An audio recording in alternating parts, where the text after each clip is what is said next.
This is my first official interaction with Jain University, but I have heard many good things about this, and I hope I keep on hearing better and better things.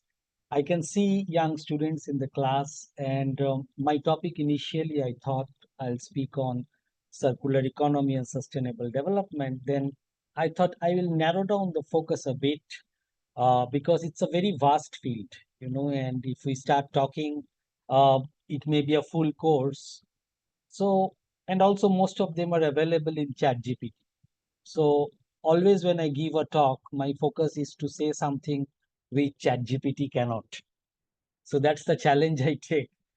Because otherwise, all of you students, you can simply do a ChatGPT paper on circular economy and you will know more than whatever we all of us can say.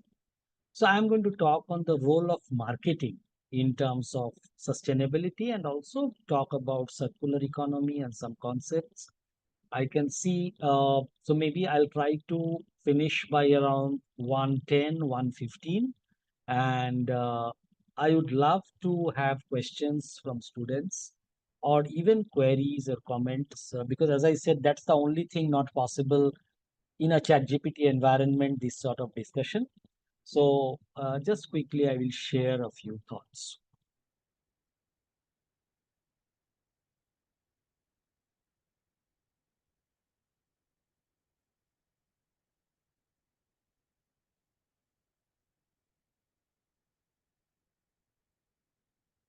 Can you see my slides?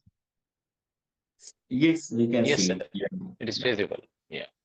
So I want to start my talk with this person whose name is Maurice Wilson.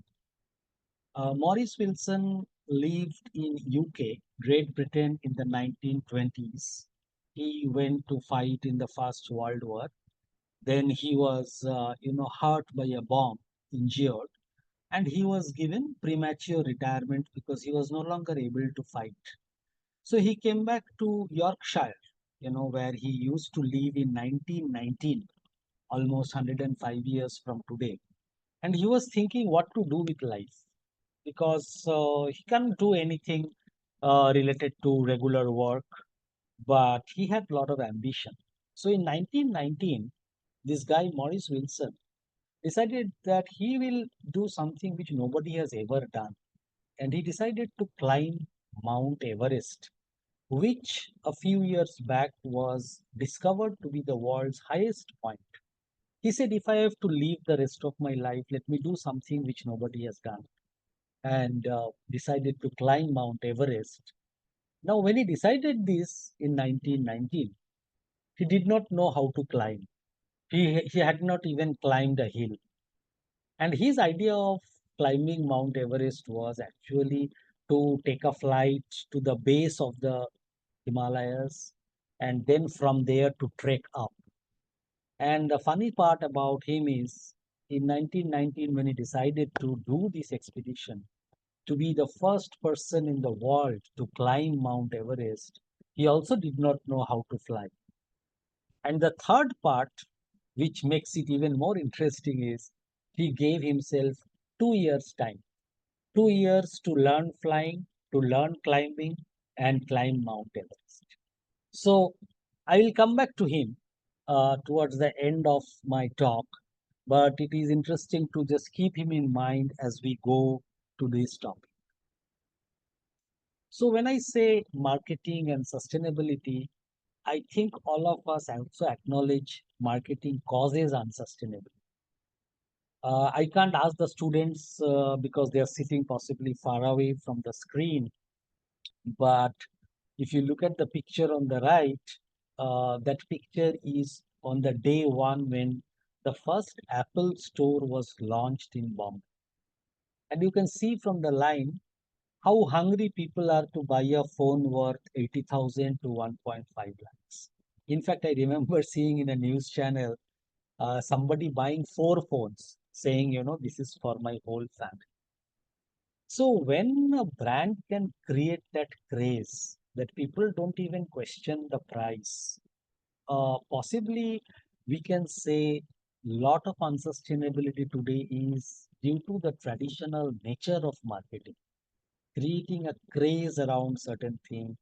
And I'm sure some of you students sitting here, would be checking your iPhone as I talk, looking at Instagram reels and all.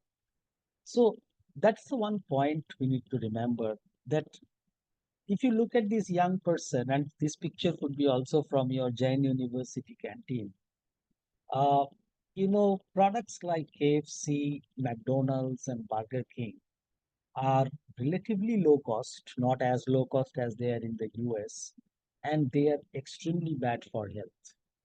It's already known, but by aggressive marketing in student campuses, these brands are actually causing a great amount of unsustainability. So on one side you have Apple, on the other side you have Burger King, and I can give so many examples like this one. Maybe some of you sitting in this room today actually access some of these offers to buy products during the Flipkart Big Billion Day sale. So think of these Big Billion Day sale, Amazon Diwali sale, or even Blinkit quick commerce. You can get something in 10 minutes. This is creating a huge amount of greed and huge amount of unnecessary consumption across the world. So in some sense, what the challenge that Mishra sir was talking at the beginning is caused by the market. But if you just look back and think about marketing, it also does a lot of good things to our life. Think of a remote place in Karnataka that can actually buy products of their choice through Amazon. Think of getting medicines through Tata 1mg. So marketing in some sense satisfies our need, but there is a line beyond which it sort of leverages that need. It exploits that. So can I use the good points of marketing to create a better world, better marketing for a better world? That's the sort of thing I want you to think about today. And here I see two big trends. And the first trend is what I call as inside out. That means, although I talked about Flipkart, I talked about Apple, they are also changing the way they are doing business. For example, Flipkart's last mile delivery today is actually done by electric vehicles. So this is sort of an inside out approach. Big companies, Tata's, ITC, Raymond's, they are changing the way they make products, making it more sustainable. On the slide is a picture of a robot uh, that Apple uses actually to dismantle old iPhones. Why do we need to dismantle old iPhones? Because from your old iPhones, I can get metals like cobalt and tantalum, which otherwise are very expensive and risky to mine in places like Congo and Sierra Leone in Africa. So they are trying to take this out and put it in a new phone. So that's the sort of change that I am seeing today with big brands. But the other possibility is what I call as outside in. New companies, new type of businesses, they are coming out with the whole objective of solving the problems of sustainability and circularity. So I thought I will show you a video, but I think since we don't have too much time, let me talk about this brand called Fairphone. So Fairphone is exactly the opposite of iPhone. You cannot repair your iPhone. I mean, it's all very difficult to repair. You have to change your iPhone every 3 years or 4 years. If you don't do that, Apple will slow down the battery. I'm sure iPhone users in the room know this. But Fairphone is a phone which wants you to repair itself.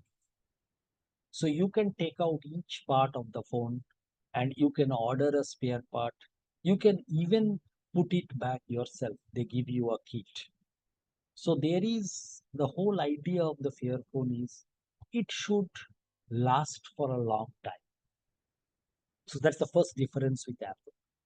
Second difference is everybody involved in the production of the phone, wherever they are in the world, The company assures they get a minimum wage.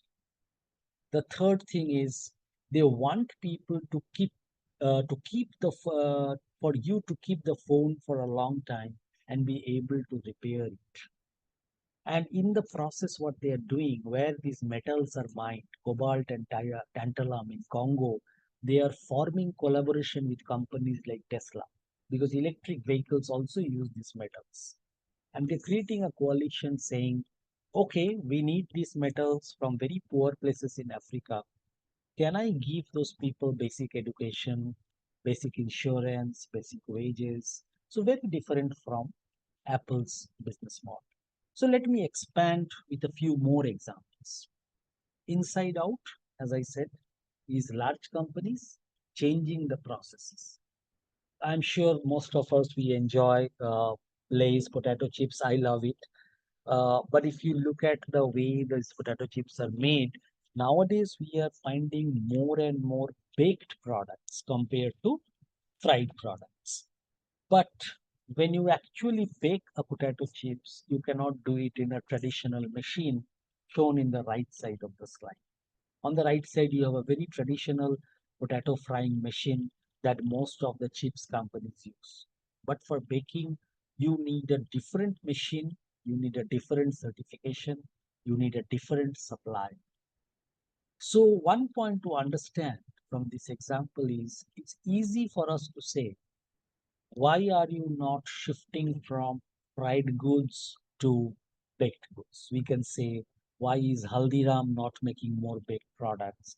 Why is ITC not making baked products? But this requires a change in the back end, which is expensive, which is risky, which is strategic.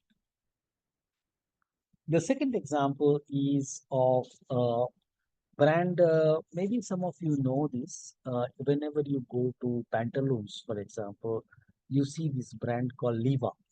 So, uh, Liva is a new type of fabric that that Aditya Birla has developed to replace cotton.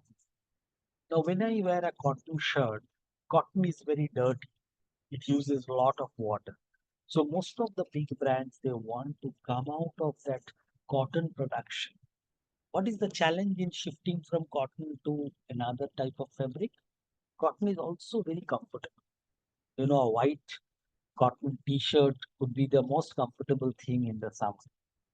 So when companies like Aditya Birla, they want to shift people from cotton to a more sustainable fabric, which they developed called Liva, they also have to think about people like him who are basically weavers. Just having the fabric is not enough. You need somebody to adopt and make good, fashionable, good looking clothes out of it. So while in the front end, the brand is trying to promote this product called Viva, in the back end, they are working with the weavers, teaching them how to stitch and how to weave better type of clothes. So this transition from being unsustainable to sustainable is not as easy as it looks. It really requires working with stakeholders. So I talked about potato chips, which is maybe around 10 rupees. Then I talked about clothing, which may be around 1000 rupees. And I want to talk about bullet train, which may be 1000 crore. One bullet train cost, I think, around now 350 crores we are making in India. But even inside that bullet train, if you look at brands like Alstom, you see a lot of change in the way we make trains. For example, the type of materials we use. So these materials are what we call as clean materials because their emissions are less. But most interesting for this group could be the concept of end of life management. Think of a train compartment and that's no longer usable. What do we do generally? We simply junk it. It goes to a scrapyard. We weigh the quantity of iron and then sell it to some dealers. But what happens to all the other things inside the compound? Think of, for example, the seat, the foam, the electric fittings. Everything is junked. They are not sold. They are no longer sellable. But today, when we are designing this type of bullet trains, we are asking the question, okay, let's say this compartment will run for 30 years, and after that, can I design it in a way that I can get out the valuable materials and recycle them, reuse them? So that requires very high-end technology, but that's already happened. Plus, these bullet trains are trying to reduce the air emissions, noise reduction because of better technologies, and they are more energy efficient. So right from potato chips to a nice salwar kameez to a bullet train, you can see how big brands are trying to change and becoming more sustainable. Let's move on to the other side. I talked about outside in, and outside in, I am talking about new businesses, new business models where companies are trying to address the sustainability problem right from the start. When Apple started, when Aditya Birla started, sustainability was not very big. We didn't know about the problem. But today, a lot of youngsters like you sitting in this room, you may be wanting to start a startup, a small company which solves, let's say, Bangalore's traffic problem or Bangalore's water problem or Bangalore sewage problem. There are so many problems Bangalore is now having because of this unplanned development and rapid development. So I want to share quickly some of those models also. And one such example is this company called Mason Chocolate, operating out of a place called Auroville in India. And these are like young, 20 plus young men and women who are trying to give Indians a taste of original organic chocolate. Now, if you look at the normal chocolates, like the Cadbury's of the world, they are full of sugar, and that's a big problem because that sort of a product often causes a lot of harm. So what these guys are trying to do actually is to work with the farmers and see that can we teach them how to grow better cocoa, how to manage for water in those farming, and in the process how to grow more original organic cocoa for the chocolates. So trying to change that way people think about chocolates and consume them. This brand is trying something again very interesting, in the space of sanitary napkins, women's menstrual hygiene space. We all know of Padman and low-cost sanitary pads that are now available. But even with those pads, there are environmental problems. And the problem is that if you once you use them and once you throw them, they don't really disintegrate into the environment. So they remain there. And sometimes you see the practice is to burn them. Now, when you burn them, the fumes are often carcinogenic. So this is the challenge that the company wants to address by talking about reusable cloth-based sanitary pads. You can see very nice designs. You can buy them, you can wash them, and then again you can reuse them for up to 5 years.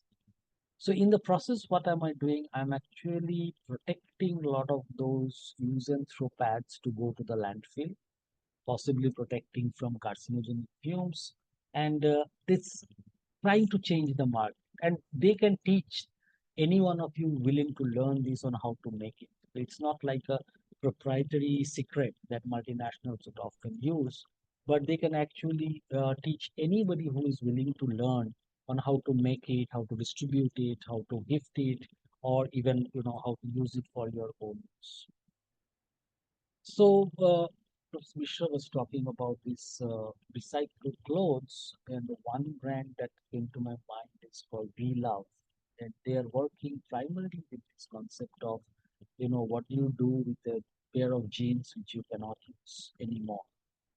Now, there are certain brands in our wardrobe which are sitting for a long time, and sometimes I would like to possibly use them once a year, twice a year, high-end brands costing a lot of money. but most of the time they are not used.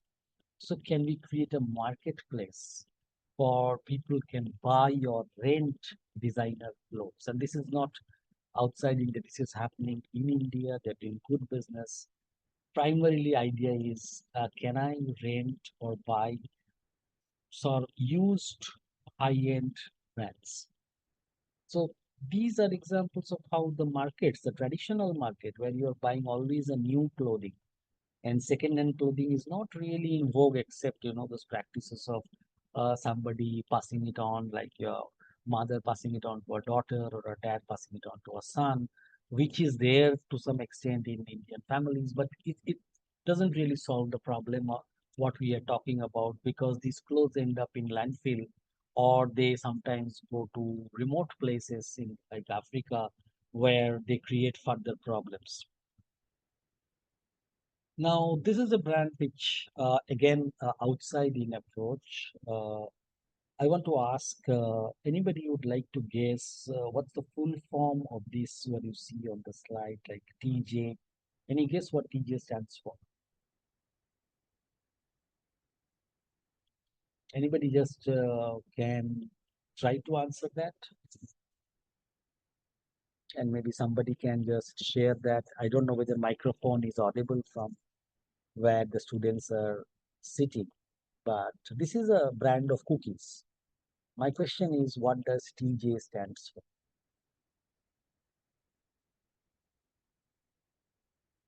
Professor Maiti, is it possible for students to answer?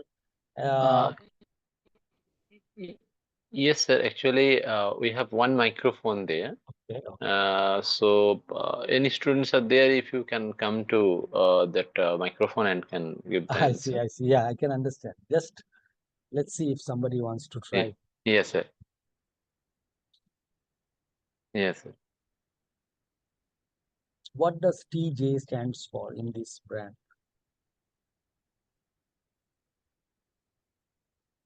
Anyone there wants to try?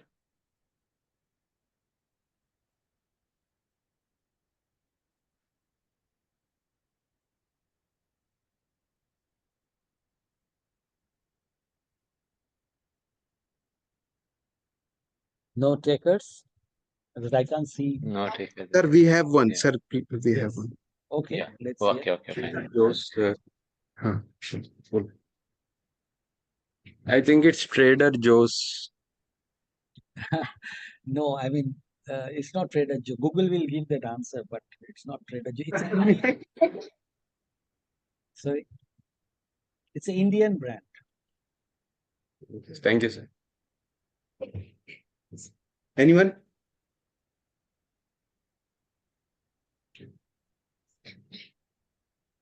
Okay. Good. Are there any other volunteers? No, sir. We do Okay, not. sir. So TJ actually stands for Tihar Jail. So Okay. here, basically, the idea was of Mrs. Kiran Bedi, the IPS officer who was once the superintendent of Tihar Jail, that can we make the prisoners produce something where they can earn sustainable livelihood? Why that question came? Because ex-prisoners often find it quite difficult to earn a livelihood. You will never give a job, even in JAIN University, if you know somebody has been in jail.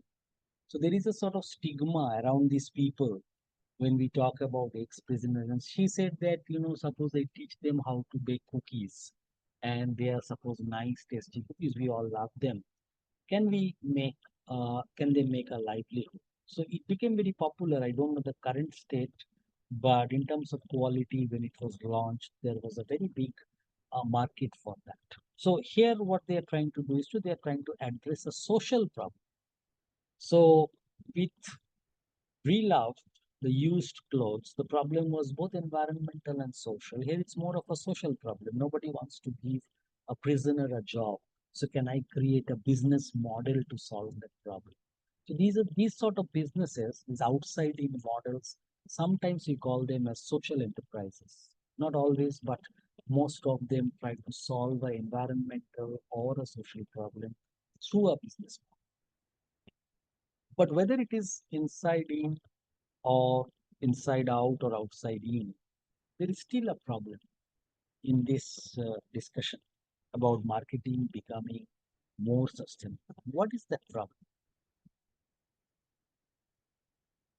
The problem, I think, is with us. If we continuously try to buy things and continuously we are trying to look for the next item to order on Blinkit, then we create what we call as a irresponsible consumption. And then, you can have the best circular economy, you can have the best waste management practices. But people, if they have, suppose, electric cars, of course, they are better than normal petrol or diesel driven car. But if we have three of them, then what is the outcome? I don't know, some of you may have used this brand called Shine, which is the most downloaded app in the US, for example, for low cost fashion. And when that happens, then you are continuously looking for deals, you are ordering, you're buying something, using for a couple of months and throwing it out. So without that sort of a consciousness, it's very difficult to shift. It's very difficult to really, think about these sort of discussions we are trying to have. Now, what could be some possible ways to counter this trend? I'll just talk about some of them. One, which Amsterdam in Netherlands have been experimenting, is what we call as the donut economy. So in the donut economy, we are trying to think, what is the best model to develop a city, and what could be the outer and the lower limits of that curve. So like a donut, you can see it's sort of empty in the middle, but those outer boundaries are basically how much you can take from the environment and what is the social security you can provide to the marginalized. And it is not just a theory, as I'm showing you here. The city of municipality of Amsterdam has already adopted this model. What is the limit to growth, and how do I ensure that the marginalized do not get excluded in that growth model? So just to give you a sense, those who are interested in urban planning, or city-based development, you can try to look up. The second point was what Professor Mishra was telling you about the whole concept of circular economy. And if you're using a laptop right now, it's most likely if you Google the brand, you will find that the keyboard of the laptop, 85% of that is made of marine plastics. So these plastics actually come not from the marine waste picked up in India, but primarily the marine waste picked up in North America. Now, there are two, three things here. One is when you want to pick this marine waste, that is not readily the type of volume you require. The laptop I'm showing you for HP, and I was just talking to their head of sustainability in South Asia. So one challenge is we need a lot of marine waste, number one, and for that we need a collaboration with NGOs. So you cannot sort of make this shift to make a laptop greener on your own without collaboration. That is lesson one. Lesson two is when the NGOs collect this sort of marine waste, plastics, fishing nets, bottles that are thrown out in the ocean, you need a technology to convert it to plastic, or the type of material used in a laptop keyboard. That technology again is not very common, and you need a technology that is low cost, because if the laptop price, if it crosses a certain level, customers won't buy it. And the third part about the technology is that it should give the same functionality as the original key. So when you are pressing the buttons, when you are typing at a high speed, if you spill some liquid on those keyboards, even this keyboard should be what we call as the functionality. So you need a stakeholder collaboration with NGOs to collect. You need a technology, and the technology should be giving you scale and functionality at the same time. But just as we were discussing, this idea of reusing is not very new. That has been there for generations in our country. But the type of reuse we are talking about, so a lot of people say we are very circular, our society is very circular. I think we need to rethink that approach, because it's not about we using a oil tin, which I show to the left for 3 generations. This is a real picture, but the challenge is how to do this sort of reusing at an industrial scale, which requires partners, which requires collaboration, and which requires certain technology, and it has to be also affordable. So this transition of a laptop will possibly show some of the challenges in these conversations we have. That is not just about picking up your waste or not using a plastic bag. It's more complicated than that. So what could be a possible solution? One possible solution could be what we call as a repair cafe. This concept came from Europe, but now running in some places. Is that can we create a place where almost everything can be brought and repaired? So here I'm talking about the consumer in our home. Now, can I bring them to a particular place? Can I get repair people coming in and they look at the products, you get your products repaired, and there can be small cafe there. That's why we call it as a repair cafe. It also acts as a sort of social platform for people who are looking at sustainability, circularity as a way of. So, and this is a picture from Bangalore. So, something for you to think about. And so, when Professor Mishra was telling that, what can we do, not just hearing, but can we write some papers or can we do some research? So, here is my sort of suggestion or thought. Can we do something like this in our apartments or university campuses, a repair cafe? Maybe in the university campus itself, we can have a space where people can bring in anything from their home, and we also bring in repair technicians. What happens is when that happens, people realize that repair is a cool and trendy thing because young university students are getting involved. Repair technicians get the recognition they need, which they don't have at the moment. They have a lot of issues, but also you start creating the awareness around that place, that there are a lot of things lying. People may be motivated to repair and not to buy. So the whole cycle of change can happen. And a similar concept that is now becoming popular is what we call as a library of things. Like, think of your university library. So you need a book on thermodynamics, you go borrow it, you read whatever you need, and after that you return. So you don't have to own it. So similarly, the products that are required on a daily basis, can that be kept at a particular place, and can that be borrowed instead of purchased? So I need a small, drilling machine to hang a painting. Now, most likely, I will have to ask a plumber to come, or buying a machine is too costly. Sometimes it's a big problem. But suppose we have a small vacuum cleaner, which people can borrow for 50 rupees an hour, which means in a big apartment or in a big complex, anybody can pick it up, use it, return it, just like the way you borrow from the library. This reduces our, intention to buy. Sometimes we are forced to do that. So can we change that by creating this sort of library of things? So we again call that a sort of sharing economy. Different models of sharing. Sharing through repair, sharing through a library model.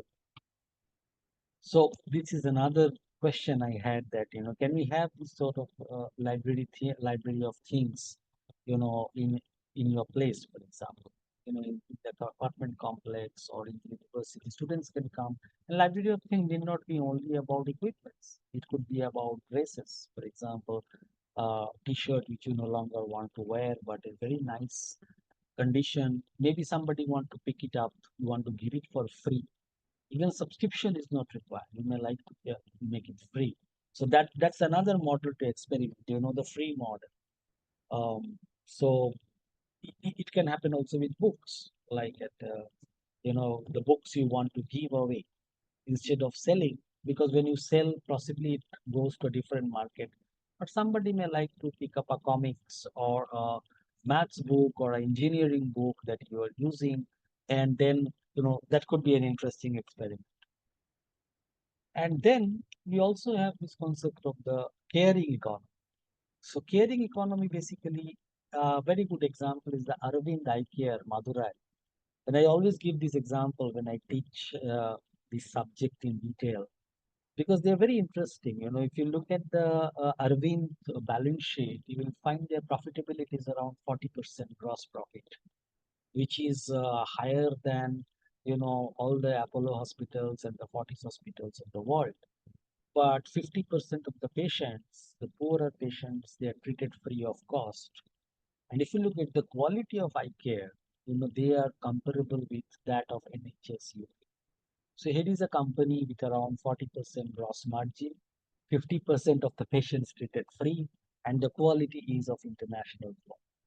So can we think about study these models, that how is it possible that a company is doing this when if you think of going to a private hospital, your heart will start palpitating. How much will be the charge if I get into an Apollo or a Fortis? But here is a hospital which says if you can't give, you know, you still get the same quality of treatment like a paying patient. However, when we talk about these examples, I talked about the example from the big brands as well as the small companies coming in. Uh, there is, though all of them are not successful, particularly the new businesses and the new models. Some of them have died. A very good example is this company called Becky's. So Becky's was started by ex-ISRO scientist. I forget his name, from Hyderabad. He was traveling one day in the train, and like it happens, in the train there are families who are carrying their lunch or dinner, and then they were carrying this plastic cutlery. So this scientist is just sitting opposite to them, and he's seeing this family having completing the food, and then they pack everything, including the plastic plate, cutlery, and they just simply throw it outside the running train, window of the running train. And then it strikes him that there's so much of cutlery that is being used. Think Zomato, think Swiggy, or think any takeaway food service. A lot of Zomato and Swiggy are nowadays giving, I can see wooden spoons and stuff, but largely the takeaway service, if you look at, uses these plastic spoons. And he was thinking that can I create a cutlery business out of materials which are edible? So you can have your food and then like a snack, after the food or like a dessert, you can, chew on the spoon. You can, it's the crunchy like a biscuit. And so he picked up sorghum as a crop. That's very interesting because sorghum as a crop grows only in areas which are very having drought prone, having very less rainfall. And he was basically trying to see that can I create this cutlet. So that's the first sort of innovation, using a product which doesn't require too much water. That way you are saving water, but also the whole cropping, the whole farming, the whole packaging was done by women. So, in the process, what happens, there was a lot of women empowerment happening in the value chain. And but where they hit the roadblock was the uptake of the product by the B2B sector. Here, it's not you and me who can order that cutlery. You can, but it's not the market they were looking at. They were looking at restaurants, they were looking at schools which serve midday meals, they were looking at airlines, and they could not because they was possibly slightly ahead of time. Because nowadays I can see a lot of these cutleries even in airline, but they could not raise the fund and they had to shut down. And the other one is, of course, again, quite well studied, a company from Israel called the Better Place. And any guess from the picture, like, what business they were in? Any student would like to try?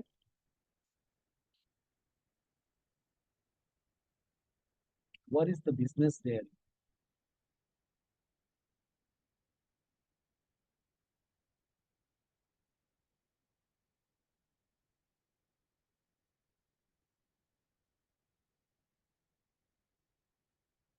is very becoming quite popular these days.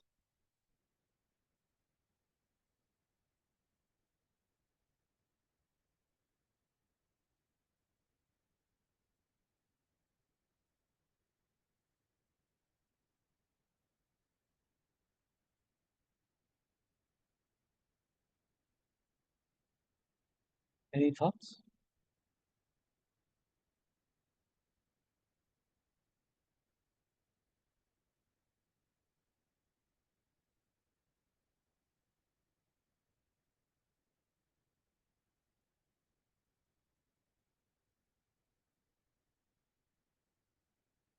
Nobody wants to try?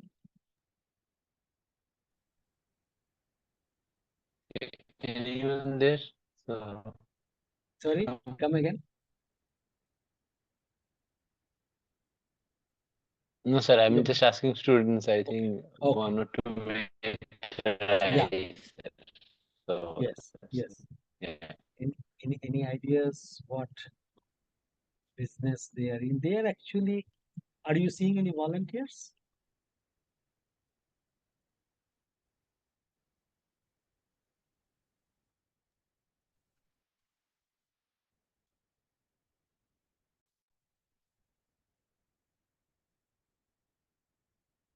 I think one student is coming, sir, Okay. to try. Yeah.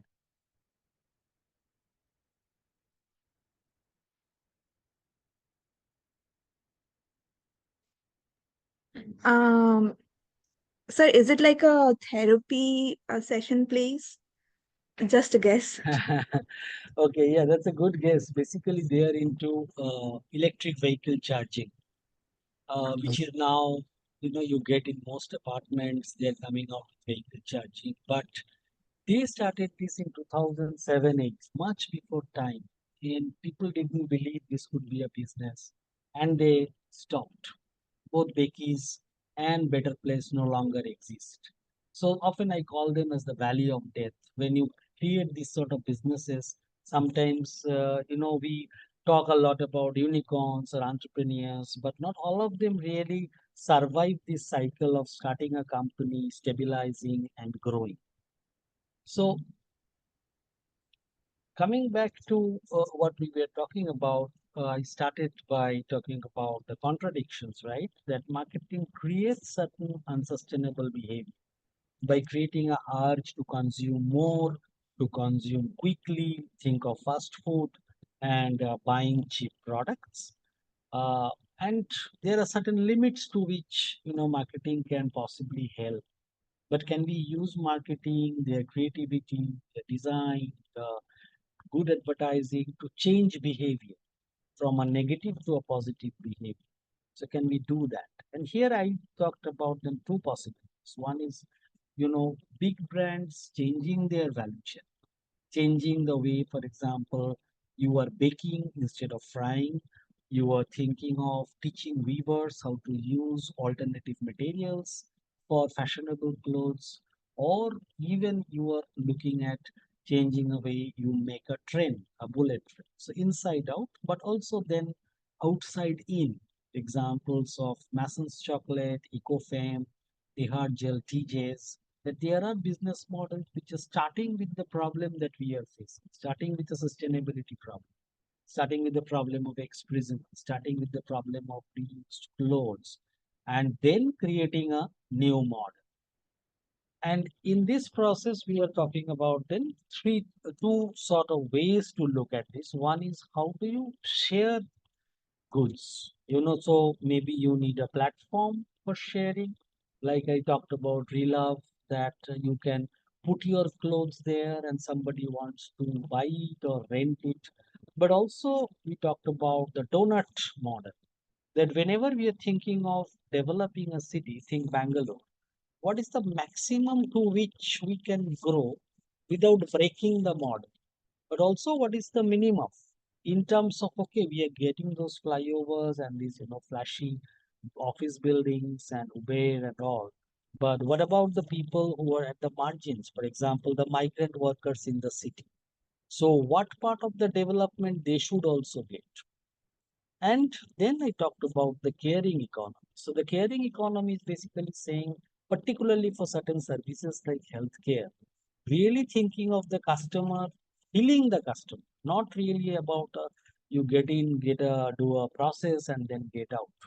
And then finally, I talked about some of those challenges, what we call as that valley of death, that when you start these businesses and when you raise funds, often what we see is that, raising fund in the beginning is not a challenge because there are a lot of people who are looking for good ideas. But then once you get that first round of orders and you need now money to scale up, that's the challenge that many of these companies face. So it's not that, these sort of models are always going to succeed. That is what you need to remember. So let's come back to the story we started with. Anybody remembers the name of this person? On the left, remember I showed you the picture and told you short story.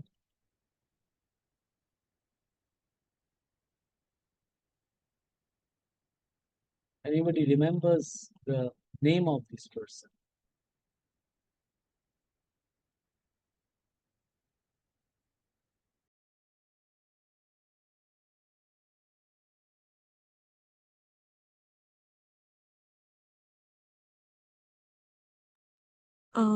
It's Morris Wilson. Excellent. You are the best participant today. So Morris Wilson, injured in war, makes a plan that what to do with life to climb Mount Everest. Didn't know how to fly, didn't know how to climb, gave himself a time of 2 years. What happened to Morris Wilson? As you know, he was not the first person to climb Mount Everest. Actually, the first person to climb was the right. His name is Edmund Hillary and his name is Tenzing Norgay.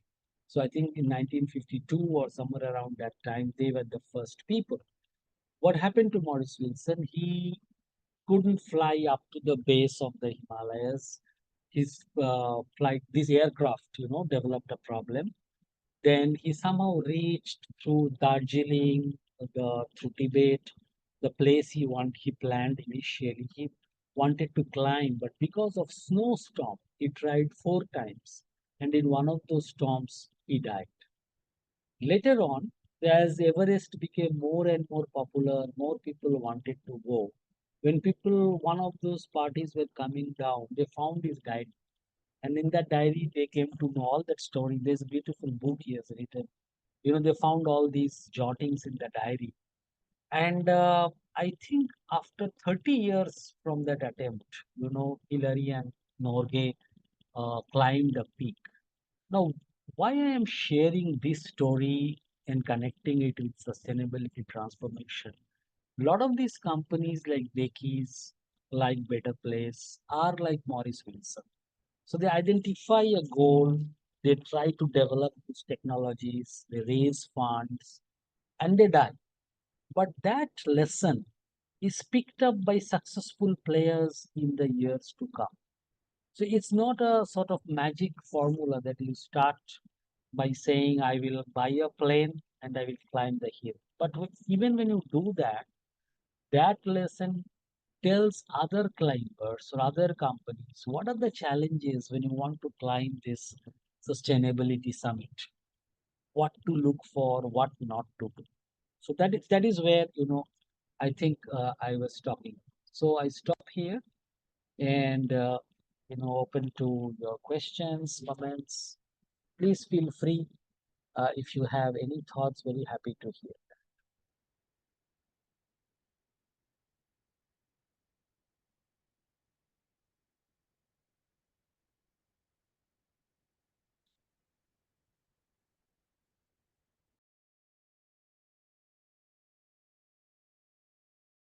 Yes. Yeah.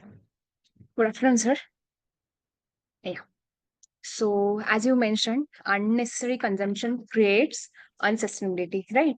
So, what kind of suggestion you want to give our generation who prefer variety over sustainability?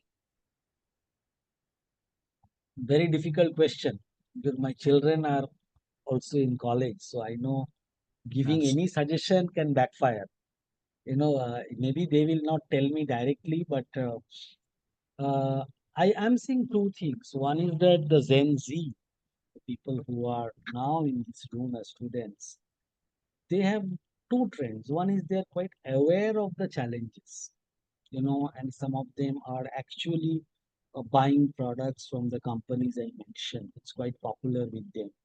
At the same time, I think the digital sort of attachment often makes consumption like a automatic habit. So if you think of Blinkit, you know, today just you are feeling bored and you order a new brand of coffee and it comes in 10 minutes. So I really don't know the answer, but I think the good point is there is more awareness coming about these things, but the role of the companies are more important than individuals. Individuals will do something, but the role of the companies become very important in educating customers that what is the limit to consumption. There is a brand which I talk a lot about, not in here but in general courses, called Patagonia. So Patagonia is a company which actually encourages you not to buy. So whenever there is a sale, they say that you don't need another jacket. And if you buy a Patagonia product anytime, the repair is free of cost throughout the lifetime. You have the jacket wherever you go in the world. If any problem is there, you can repair the jacket. So I think, as different players, the companies have that responsibility to bring awareness, to create new products, to talk about responsible consumption. Individually, we need to do and we should, but I think that effect is not really widespread. So even if you don't use a plastic bag and your friend uses that, so you are not an influencer, but the influencers may play a role. Instagram influencer may play a role there. Like I see, what's his name, Revat. I'm forgetting his surname. He works on food influencing. Revat. He was in US and then came back, and he's raising a lot of awareness about sugar content in products like Bonvita, products like how tomato ketchup has very little tomatoes and things like that, which is making the companies rethink. Even the FSSI, Food Safety Standards Authority, they are trying to now change the norms of food and forcing companies. So it's not just the customers, but also stakeholders like the regulators and the companies together need to play a role. Thank you. Sir, we have questions from our students. Yes. So I'm just giving it for 3-4 questions, like what role do consumer perceptions and behavior play in the success of circular economy models, and how can marketing influence these? This is one question from our MA student. Another question: what challenges? Let's take one by one, otherwise I'll forget. Yeah. Okay. Fine, sir. Okay. Okay. So Fine, sir. Yeah. you said that what is the role of consumer perception in? What role do consumer perception and behavior play in the success of circular economy model? Yeah. So let us think of And that how can example. marketing influence these? Yeah, got that. So let us think of the example of this, Relove that I mentioned, or even EcoFam. So whenever we think of buying, let's say the marriage season is coming, and now a lot of us will buy dresses to wear. So sometimes instead of buying, can we promote that you can rent maybe a costly sherwani or a kurta? You can rent for 3 days. You can buy something that was used earlier, is what we are talking about. That instead of again buying a product, which maybe again you'll wear, 2 times every year whenever there is a marriage function, can we promote that? Now, here, the first part is what we're talking about is perception. So very important, because in our society, at least, the perception of buying somebody else's clothes which are already being used will be a barrier. Now, where marketing comes in here is how do you make sure that people know of the processes of cleaning those clothes, that they are hygienic, they are safe, or maybe telling where they come from, whom they come from. So that's where marketing's persuasion plays, that instead of buying another sherwani for 10,000 rupees, you can hire one for 2,000 rupees for a day. In the process, you are not just saving, cotton, new cotton, getting into the life cycle of usage, but also that's something clean and hygienic and cool thing to do. And same with shoes, and same with possibly some of the jewelry sets and all. Just imagine the amount of expenses that will be there over the next 2 months in our country on weddings. So this is where I think marketing has a very big role to play to counter that perception that if it is somebody else's, I will not wear it, because that's what people have been doing. Marketing people have been doing all along. They are saying, you buy but a particular product, a shampoo, because that's better than one, because I have added something. So we do Yes. it all the time.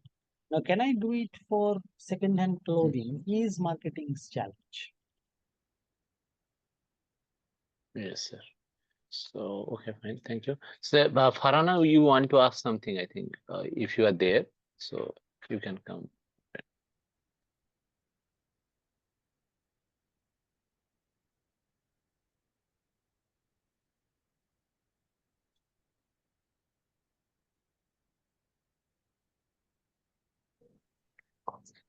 So, good afternoon, sir. Thank you for such an invigorating session. It was really insightful. So, my question is, how can computers? It's also a comment about one of the examples you've taken regarding Liva and their collaboration with Weavers. So, how can companies come together with important stakeholders to create a new product, or maybe even upgrade their existing products to a sustainable one without compromising their profit or productivity? Because it entails such a disruption to their supply chain and their B2C or B2B um, contacts. So, yeah, that's my question. What are you studying? Sorry, sir? What are you studying? Are you studying or are you working Yes. I'm an master student. in economics? Yes, in economics. Okay. No, I was curious. Anyway, it was a good question. So, uh, we don't have the answer to that at the moment. I can give you example if you are interested. For example, there's something called Sustainable Fashion Coalition. You can look it up. Sustainable Fashion Coalition has got all the top brands coming together to make fashion more sustainable, because fashion is very unsustainable. You are changing dresses and new styles maybe every 2 months something new style comes, so you are throwing away the old clothes. So this is a example, like your question is important because this coalition formation is problematic because every company has its own strategy. So how to collaborate without sharing my strategy, without giving away my brand loyalty or brand image, is a very tough question. What we are seeing with Sustainable Fashion Coalition is that initially there was a lot of enthusiasm, a lot of companies came. Then there were a lot of fighting because companies were not willing to share their data.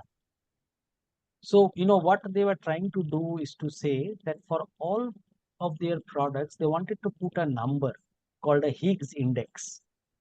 So basically the idea is if you are picking up a salwar kameez and you can have a number telling you whether it is highly sustainable, more or less sustainable, or totally unsustainable. Now to create that number, you need data on that salwar kameez. For example, the type of fabric, the type of color, the type of thread, all these things that have gone in, to stitch a salwar kameez. So that data, now imagine, for example, two brands, Liva and Manyavar. So both are creating a salwar kameez and both have a different supply chain and different types of materials. Some may be using material X like cotton, some may be using synthetic or polyester. So when I said that quarrel was happening, companies like Liva and Manyavar, they said, yes, we will create this Higgs index, we will create this number. But we are not going to say, what is the composition of cotton in our dress, where they come from. Why you need to know? Because accordingly you have to calculate the carbon footprint. If it's coming from Kerala, the carbon footprint will be much more than, let's say, if the company is in Bangalore, it's coming from Karnataka. So those issues started coming up, that data sharing. Then another quarrel was with, who will fund this whole initiative to create this. But post this phase, now we are in the third phase of this coalition. What we are seeing is that there is some shared understanding that if we don't get the data, maybe we can estimate or approximate certain numbers. So if you say if this cotton is from Kerala, and we will select one number to calculate that what is the emission for 1 ton of cotton coming from Kerala to Bangalore. So every company did not disclose exact numbers and the exact footprint, we can approximate. So slowly it has now, they are creating this index, which will put this number on floats. So coming back to your question, this coalition is tough. This coalition is happening mostly voluntarily, but the quality of the coalition is improving over time. Sorry, you are muted. I think.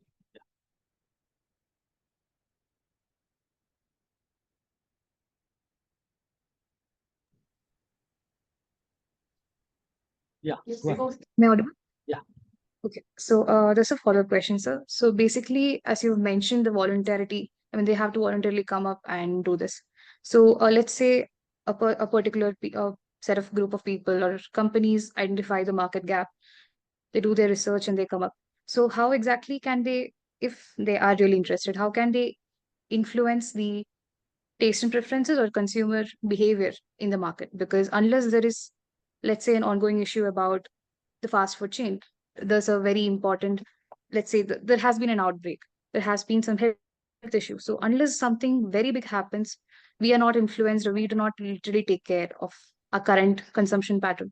So what do you think as a new market, I mean, a new player in the market, what is their added advantage, given the fact that they already know the challenges and the issues of the current So are you players? talking about a new player? What do you mean by the new player? A new company, that's what I meant, who might actually produce their goods on the basis of sustainable product, I mean, Oh, sustainability.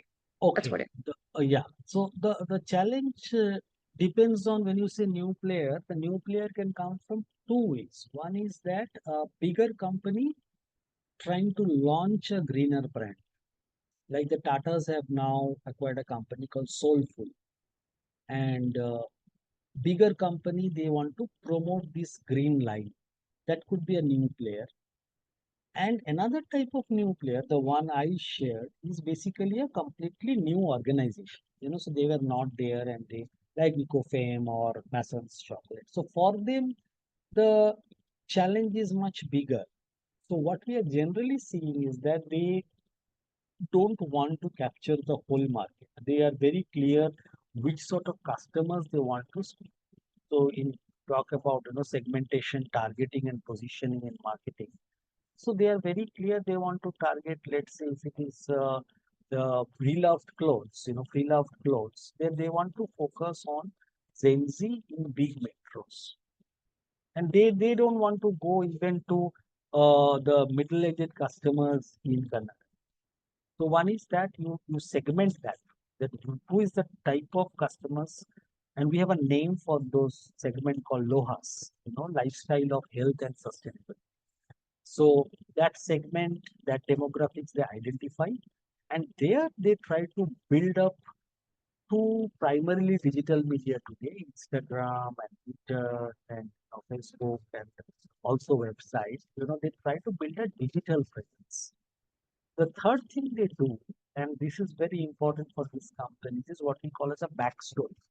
That means they try to say why you should sort of buy a old second-hand clothing because does that cloth have a history?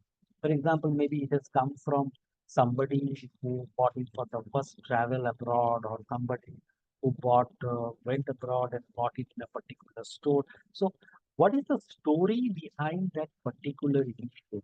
That becomes very important in marketing because people are interested in that connection, that emotional connection, because they can't spend too much money on branding. These new players, these smaller sustainable enterprises can't spend too much money on branding. So generally they do these things. They are very niche. They start looking at a small group. They do lot of digital presence. They do lot of storytelling activities. And they use, of course, word of mouth, referrals, and all. But then slowly they become from a niche player to mass market. So if you know of this brand called Sabyasachi. So Sabyasachi, started as a niche designer, but then now, slowly becoming a national, and it has evolved very interestingly. His latest is to actually tie up with Asian paints for home decor.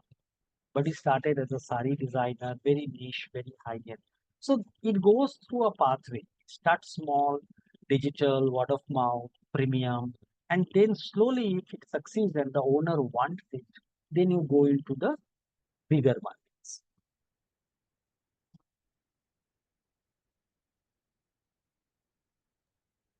Fine. Sir, we have three more questions. Yes. Uh, one question from one student, that what challenges do business faces when trying to communicate circular economy principles in their marketing plans? Communicate. See, there are two approaches here. One, the businesses who want to communicate, and the other one who doesn't want to communicate. There are businesses which are like I gave the example of Alstom bullet trains. They don't want to talk about how the trains are reducing emission to a lot of people because it's not relevant. Ultimately, you want the train to run safely and reach somewhere. So they are not even interested to talk to potential railway ministries or railway boards on, except if they're asked. So a lot of brands don't talk about that because they think the scope is so huge, their work is so less. If they talk more, they'll be charged of what we call as a greenwashing. That you are claiming you are green, but you are not. Then there are companies which are trying to communicate, and in that communication, again, the challenge is how to be credible. You look at, for example, for example, you talked about circularity. Now, if I create a product out of, wasted electronic gadgets, old keyboards, old computers or screens, there are companies which make very nice products out of them. So for them, the challenge is that how to convince the customer that because it is made of waste, it is not low quality. And there are different ways of doing this, but primarily the you need to provide an evidence. The people will not buy because it is a recycled product. People will first buy the functionality. If it's a bag, it needs to carry something. It needs to look good. It needs to be possibly waterproof. It is great if you have used a recycled material, but that will not be the top of the mind concern. So in such cases, what you do is you start making the product functional to the extent possible. And then you talk about communication.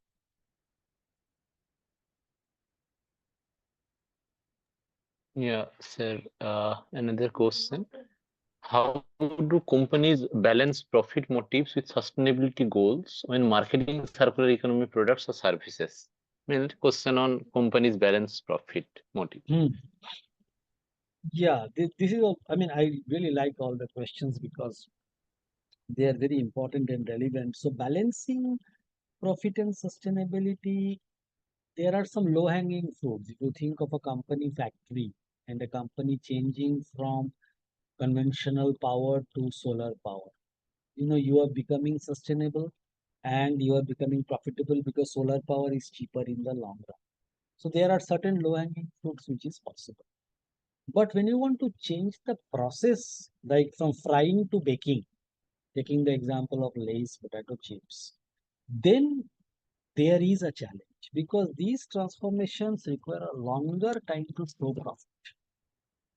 Because you are changing the process, you are getting new certifications, new standards, and in such cases, some companies, what they do, they don't want to change the whole product line at one go. They pick up a particular product line and experiment and see, think about profitability. Because this transition from being sustainable and being profitable together for many industries is a 5 to 8 year journey, depending on which product, where you are subject to, company consumers accepting.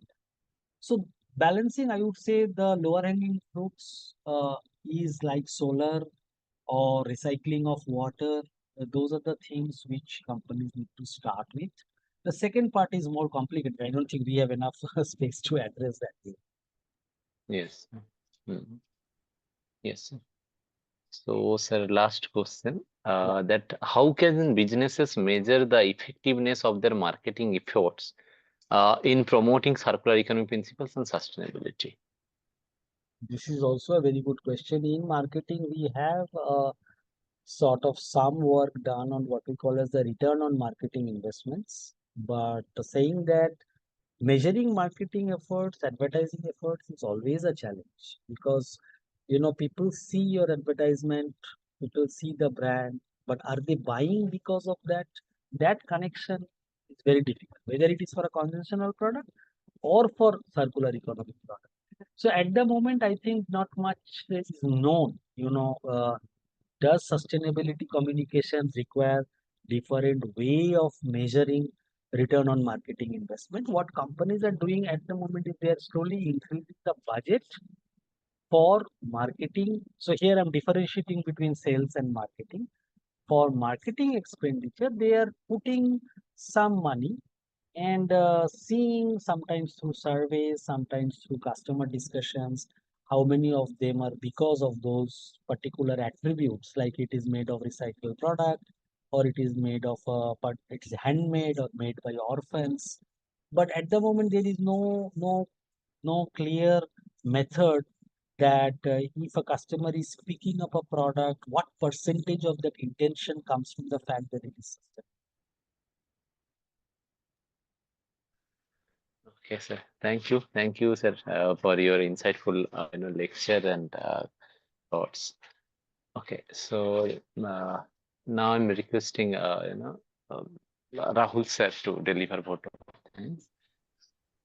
A very good afternoon. It is my esteemed privilege to extend a heartfelt vote of thanks to all those who have contributed to the success of the today's event. First and foremost, I would like to express our profound gratitude to Dr. Chenraj Roychand, Chancellor of JAIN deemed to be University, for his visionary leadership and unwavering support that continues to inspire and guide us all. A special thanks to Dr. Raj Singh, the Vice Chancellor of JAIN deemed to be University. We are deeply grateful to Dr. Jitendra Kumar Mishra, Sir, Registrar of JAIN deemed to be University and Head of Institution, School of Humanities and Social Sciences. Sir, your administrative acumen and support have been pivotal in ensuring the smooth functioning of the school and the department. To all the principal officers of JAIN to be University, your guidance and encouragement are deeply valued.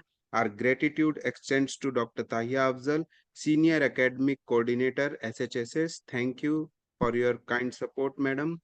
On behalf of the organizing committee and everyone present, I extend our sincere gratitude to Professor Subhasis Ray for delivering an engaging and thought-provoking lecture. Your expertise and ability to present complex concepts in such a clear and accessible manner have provided us with valuable academic insights. Your presentation has undoubtedly enriched our understanding of the topic and will serve as a foundation for further learning and discussions.